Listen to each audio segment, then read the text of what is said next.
Assista agora a entrevista com o tema Provas da Riqueza e da Pobreza. Confira.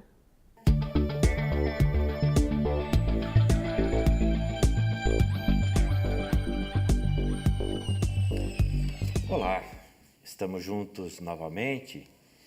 Hoje, mais uma vez, com Dineu de Paula, juiz federal, nosso companheiro das atividades espíritas. Dineu, o tema de hoje, as provas da riqueza e da pobreza. Perfeito. Esse é um assunto que diz respeito às questões do mundo mesmo. E eu te pergunto, Dineu, por que a pobreza e a riqueza são provas?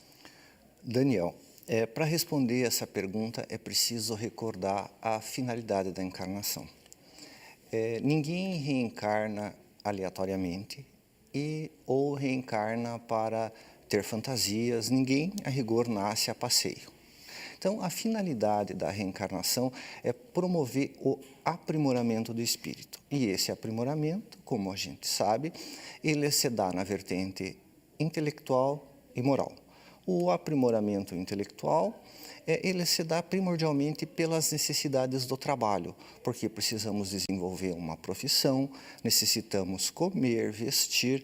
Então, nós somos impelidos a ter muitas atividades, estudar por longo tempo, e isso desenvolve o intelecto, a criatividade. E a evolução moral, a pedra de toque dela é a vida de relação, porque é no dia a dia, no contato com os outros, com os colegas de trabalho, com a família, que nós mostramos realmente quem somos, ou nós somos bondosos, ou mesquinhos, preguiçosos, organizados, desorganizados, e é nesse lento embate que nós vamos nos modificando e nos aprimorando. Então, no contexto da vida, antes de reencarnar, o espírito ele verifica quais são as virtudes que ele precisa consolidar, quais são os defeitos que ele precisa corrigir, e ele programa um contexto no qual ele vai nascer, em que ele vai passar por provas. E provas são literalmente testes, onde ele vai consolidar valores, demonstrar o seu valor, desenvolver as suas virtudes. E cada situação envolve vantagens e desvantagens, ele traz algumas facilidades e também alguns perigos. E é nesse contexto que os recursos monetários com que se conta, eles são realmente um teste para o caráter, para a força de vontade, um desafio realmente. Então, o fato de você ser pobre ou ser rico, não significa que você é mais ou menos abençoado, que você é mais ou menos feliz, é uma pessoa melhor ou pior. É simplesmente um instrumento de que você dispõe no mundo e tudo vai depender da conduta que você tenha. Então, não há uma maldade intrínseca no dinheiro, uma virtude intrínseca na pobreza. Tudo depende do contexto em que você vai estar situado, como você vai fazer. Em suma, a sua prova é como você vai lidar com a situação em que a vida o coloca. Ter muito ou pouco, ou mais ou menos. Mas o dinheiro, Dineu, ele não é algo bastante perigoso em termos espirituais para quem o possua? Em grande quantidade, por exemplo? Sem dúvida, mas é preciso colocar isso no devido contexto, porque a pobreza também pode ser bastante perigosa. Existem algumas passagens do Evangelho que são muito emblemáticas a respeito da riqueza. Por exemplo, há uma passagem que Jesus afirma que não é possível servir a Deus e a Mamon, certo? Também uma outra passagem que é muito famosa, que é a parábola do moço rico, ou a passagem do moço rico, em que um moço vai perguntar a Jesus o que ele deveria fazer para conseguir a vida eterna. E ele afirma para Jesus que ele já respeitava seu pai e sua mãe, ou seja, que seguia todos os mandamentos. E Jesus lhe diz, então, se queres ser perfeito, vai, vende todos os seus bens, dá aos pobres, vem e segue-me. E o moço foi embora. Muito triste, porque era muito rico. E daí Jesus tem aquela famosa afirmação de que é mais fácil um camelo passar pelo buraco de uma agulha do que um rico entrar no reino dos céus. Então, é um sinal de que há um perigo na riqueza, certo? Mas é preciso contextualizar o que seja esse perigo, porque se a riqueza fosse um mal que fosse produzir necessariamente a tragédia de quem possui, Deus não teria colocado a riqueza na terra. Então, a riqueza é um instrumento de atuação no mundo. E quais são os perigos, então? Porque em toda vantagem, em toda situação, seja a riqueza ou a pobreza, eu tenho vantagens, eu tenho facilidades e eu tenho perigos de viver aquela situação. Então, quais seriam os perigos da riqueza? É muito fácil de viver as ilusões do mundo, de satisfazer todos os apetites, todas as fantasias, porque você pode se entregar a isso, tudo fica muito fácil no que tange aos gozos do mundo. O mundo é sedutor, né? O mundo é sedutor, tá? E mais importante, quem tem dinheiro, o mundo trata melhor, tá? Por uma questão de interesse, pelos mais variados contextos, entende? Onde quer que vá é bem tratado, é bem atendido, então isso excita o orgulho, a criatura realmente se acha superior aos outros, excita a vaidade, pode começar a se achar especial e sentir desprezo por quem não consegue tudo que ele tem, acha que ele está naquela situação porque ele a merece, porque ele é diferente, porque ele é especial, tá? Mas, ao mesmo tempo, é uma grande oportunidade, porque a riqueza ela deve ser fonte de progresso no mundo. Ela tem um objetivo Tem divino. um objetivo. Tineu, nós vamos para um rápido intervalo e, no retorno, gostaria que você respondesse. E a pobreza? Ela também tem seu lado perigoso? Só um instantinho, por favor. Perfeito.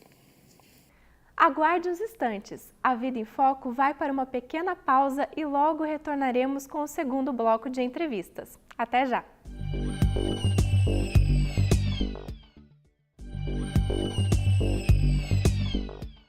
Retornamos com o segundo bloco da entrevista de hoje com o tema Provas da Riqueza e da Pobreza. Estamos de volta. Dineu, você estava falando das vantagens da riqueza que ela pode ocasionar para o mundo, né? Oportunidade. E oportunidades também. Sim.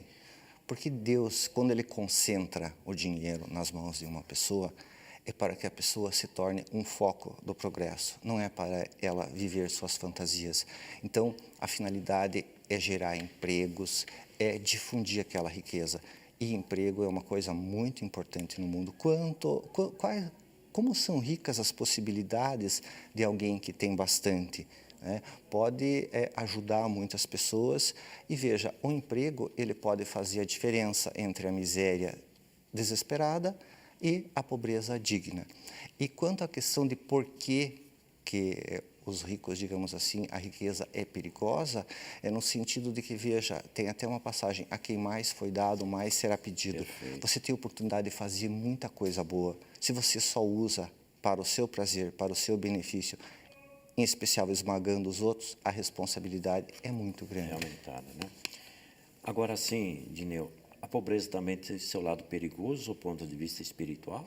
Com certeza, porque ela pode suscitar a revolta, eu achar que porque eu vivo numa situação um pouco mais difícil, Deus não é bom para mim, Deus não gosta de mim, eu começo a ter inveja dos outros, eu começo a achar que o que os outros têm é injusto, que eu deveria ter mais, e isso é um problema. Então veja, nesse contexto da encarnação que eu nasci para viver, é a mesma coisa, é uma prova que eu escolhi fazer. Se eu me candidatei a fazer prova de matemática, adianta pouco na hora eu ficar com inveja de quem está fazendo um teste de poesia. Tá? A poesia parece mais bonita, mas são habilidades diferentes. O que eu careço é de outro tipo de experiência. Isso não quer dizer que eu não vou lutar para melhorar a minha vida, mas o fundamental é fugir dessa coisa de inveja, de reclamação contra Deus, porque eu pedi aquela prova, eu escolhi, eu decidi, então eu estou fazendo.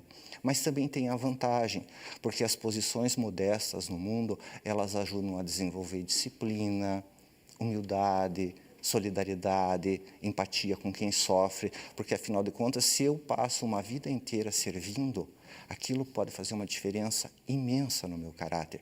E isso é uma vantagem muito grande, entendendo em termos de vida espiritual, não no contexto, às vezes, de uma curta existência terrena, mas entender que eu vou aquilatar alguns valores naquela vida e as experiências vão se sucedendo conforme a minha necessidade. O que você está nos dizendo, dá para concluir, então, Dineu, que não é a riqueza ou a pobreza que estabelece uma condição espiritual mais ou menos elevada, é isso? Podemos entender dessa forma? Com certeza, é uma necessidade de experienciar.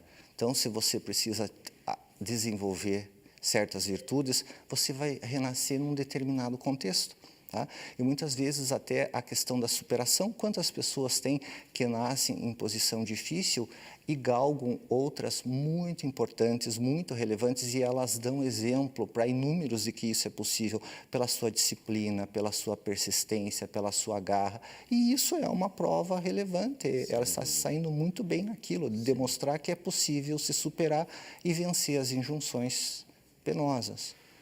Da mesma forma, Dineu, que alguém renasce no corpo numa vida abastada, é possível que numa outra existência renasça ele numa condição de miserabilidade material? Como é que a doutrina espírita vê essa questão? Eu só faria uma diferença entre pobreza e entre miséria. Porque miséria é uma coisa muito desesperadora, entende? É algo a ser completamente erradicado da sociedade. Uma sociedade minimamente evoluída não deve ter seres a quem falta tudo. Tá? Agora, por mais evoluída que seja a sociedade, sempre vai ter quem tem mais e quem tem menos, tá? Sem que haja a terrível falta de tudo. Então, o fato de você nascer com mais ou com menos não significa que você é mais ou menos evoluído. Então, digamos, eu fiz a experiência da riqueza, digamos, e me saí bem naquilo, eu aprendi aqueles valores.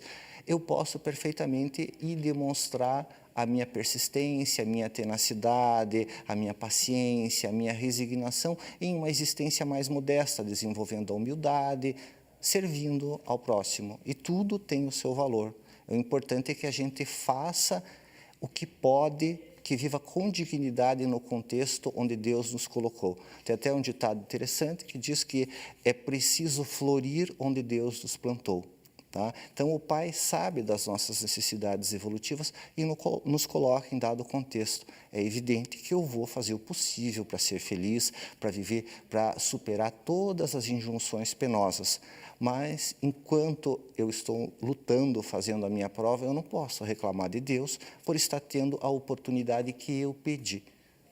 Quer dizer, sob o ponto de vista espiritual, renascer no corpo físico, mais uma vez, na pobreza ou na riqueza, são elementos de aprendizado espiritual. É essa a síntese do ter ou de não ter relativamente bens materiais. É esse o contexto Seria básico? Exatamente isso. Até, Daniel, a respeito, tem a parábola dos talentos, que, claro que ela é longa e não vai dar tempo de falar ela inteira, até porque o tempo aqui é mais ou menos curto, mas se for ver lá,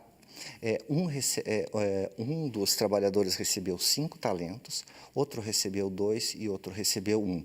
O que recebeu 5, deu 5 de volta e foi considerado digno. O que recebeu 2, devolveu 2 e também foi considerado digno. Só foi tido como indigno o que não fez nada, o que escondeu o talento na terra. Então, veja, o fato de eu ganhar 2 ou 5 não significa muita coisa, entende? Entendi. O importante é que eu faça o bem no contexto em que eu estou. Se eu recebi 2, é preciso que eu lute com aqueles 2 e dê exemplo de dignidade no mundo. Fazer dentro das possibilidades Fazer. alcançadas pela providência divina. É isso que nos é pedido, é isso? Ter dignidade Perfeito. no contexto em que a vida nos colocou, sem reclamar contra Deus. Algo mais, Dineu? Eu creio que o essencial Tá era certo. isso, Daniel. Te agradecemos Ok. pela presença. A Vida em Foco continua. Fique conosco.